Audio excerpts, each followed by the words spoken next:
ஏக்கருக்கு 2.5 கோடி கொடுத்தாலும் நாங்கள் எங்கள் நிலத்தை விற்க மாட்டோம். இது ஒரு தனி மனிதனின் குரல் இல்லை.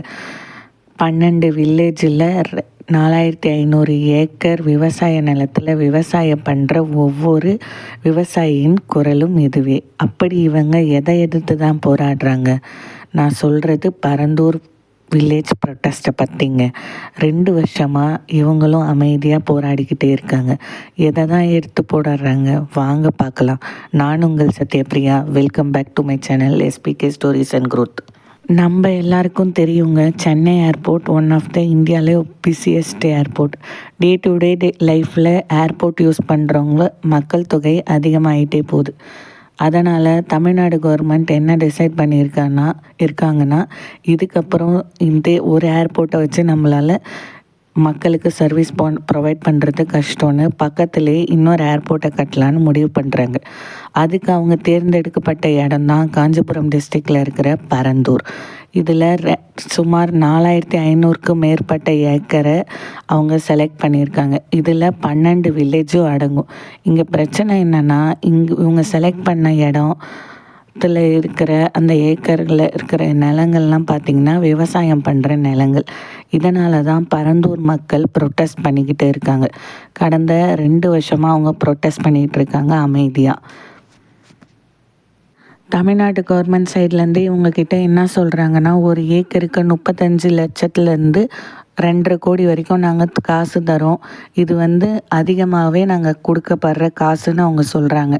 அது மட்டும் இல்லாமல் ரீஹாபிட்டேஷனுக்கும் இடம் தரும், நிறைய ஜாப்ஸ் க்ரியேட் ஆகும். அது மூலயமா எல்லோரும் தான் பயன்பெற போகிறீங்க. அது மட்டும் இல்லாமல் சீக்கிரமாக இங்கே ஏர்போர்ட் வந்துச்சுன்னா பரந்தூர் ஒரு மினி சென்னையாக மாறுறதுக்கு நிறைய வாய்ப்பு இருக்குது.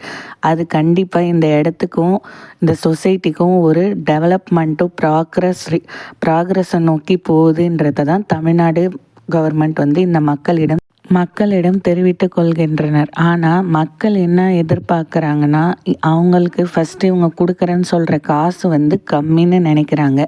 அதோட முக்கியம், இவங்க எவ்வளோ தான் காசு கொடுத்தாலும் இங்கே எங்கள் இடத்த நாங்கள் கொடுக்கறதுக்கு நிறைய ஃபார்மர்ஸ் ரெடியாக இல்லை.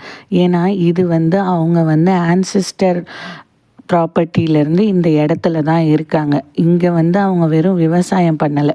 இது அவங்களோட ஐடென்டிட்டி. இந்த ஐடென்டிட்டியை விட்டுட்டு நாங்கள் எங்கே போய் என்ன பண்ணுவோன்னு கேட்குறாங்க. அது மட்டும் இல்லாமல் இப்படி விவசாய நிலத்தெல்லாம் அழிச்சிட்டா நாளைக்கு விவசாயம் பண்ணுறதுக்கு என்ன பண்ணுறதுன்னுன்றதும் மக்களோட கேள்வியாக இருக்குது. ஒரு சைடு கவர்மெண்ட் டெவலப்மெண்ட்டும் ப்ராக்ரஸையும் பார்க்குது. இந்த சைடு மக்கள் அவங்களோட கல்ச்சர், ஐடென்டிட்டி, ஆன்சிஸ்டர் ப்ராப்பர்ட்டின்னு அவங்க சென்டிமெண்ட்டாக போராடுறாங்க. கடந்த 2 வருஷமாக அமைதியாக அவங்க போராடிக்கிட்டு இருக்காங்க மக்கள்.